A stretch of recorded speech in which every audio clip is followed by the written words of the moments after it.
So, I know this sounds kind of weird, but I want you to think about babies. Specifically, how easily entertained they are.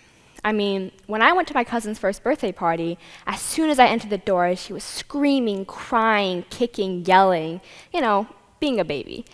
And I saw her parents trying to calm her down. They try to get her to play the game where you put the block into the correct hole, or they try to get her to build a tower out of blocks, but nothing seemed to work.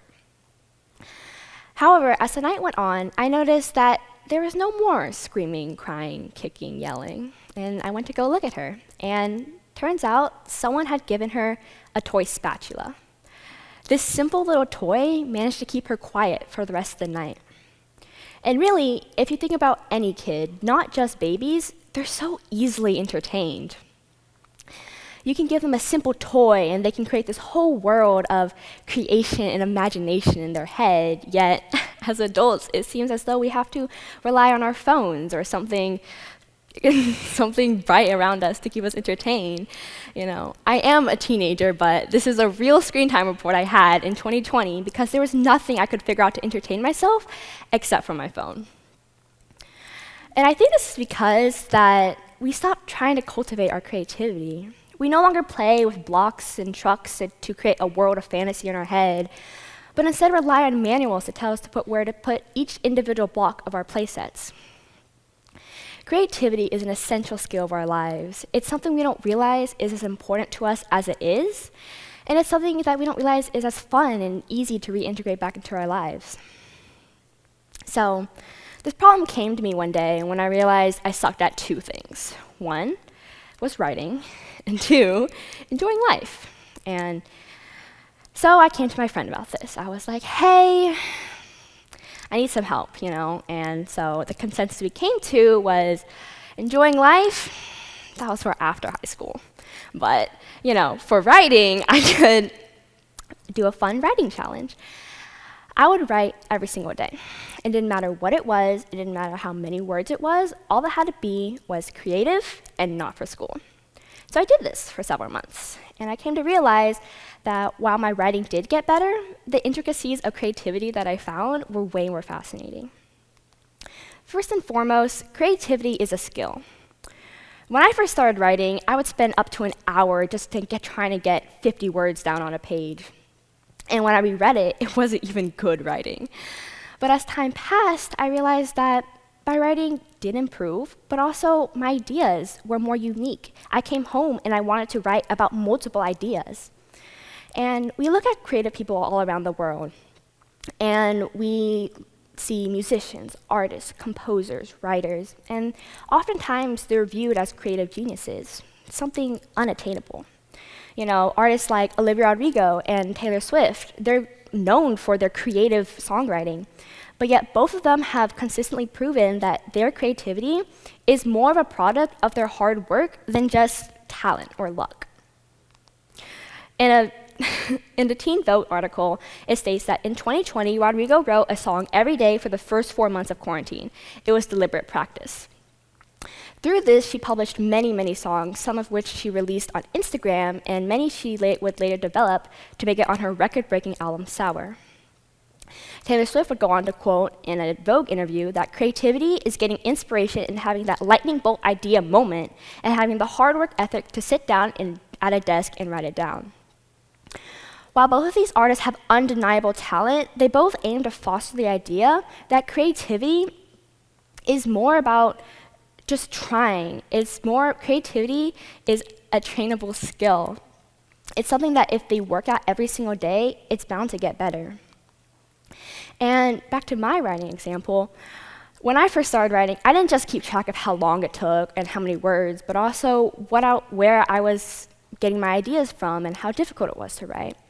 And every single day felt incredibly inconsistent, but over time, I could genuinely see how my ideas were getting better and how I was moving away from relying on prompts to just looking at the outside world and taking inspiration from there. Rewiring our brains to take in the outside world and create our own original idea is a difficult thing to do, but it's not impossible. It's only so difficult because it's using a skill that we haven't used since elementary school. Another common misconception about creativity is that it's only about finding the good ideas. But really, I think it's the bad, crazy, wild, almost stupid ideas that are just as important. An example of this is with Nike in 2019. So, I want you to imagine that you're a Nike shoe developer, right? And you've been recently put as the lead project designer for their latest project to create the next new marathon running shoe. So you do your research, You look at past trends and you find that up until this point, every single running shoe had been based on the same principle. Create as thin of a sole as possible to create as light a shoe as possible to create the faster runner. Less weight, more fast. So you get to prototyping. You design, sketch, prototype, but then one day your assistant runs up to you and they're like, hey, I have this crazy idea. What if we made a shoe with a 40 millimeter thick sole made of airplane insulation and had a carbon fiber inner lining? You look at them and you're like, you're crazy, man. Go back to work, But then they beg you and they're like, please, just consider it. And so you take their design, you prototype it, and you test it. And it turns out they're a genius. In 2019, Nike released their Vaporfly running shoe, which had a 40 millimeter thick sole that was made up of PVAX, a type of airplane insulation. And consistently, runners broke world records and dropped time in these shoes. It came to a point where these shoes got banned from elite competition for their unfair technology. Despite this, it completely rewrote how people and companies thought about making a running shoe. And even if you go back further in time, like way further in time, people like Galileo and Nicholas Copernicus, they were ashamed at their time for their thought that the Earth revolved around the sun because it went against Aristotle's teachings. And even though they were considered to be literally insane during their time,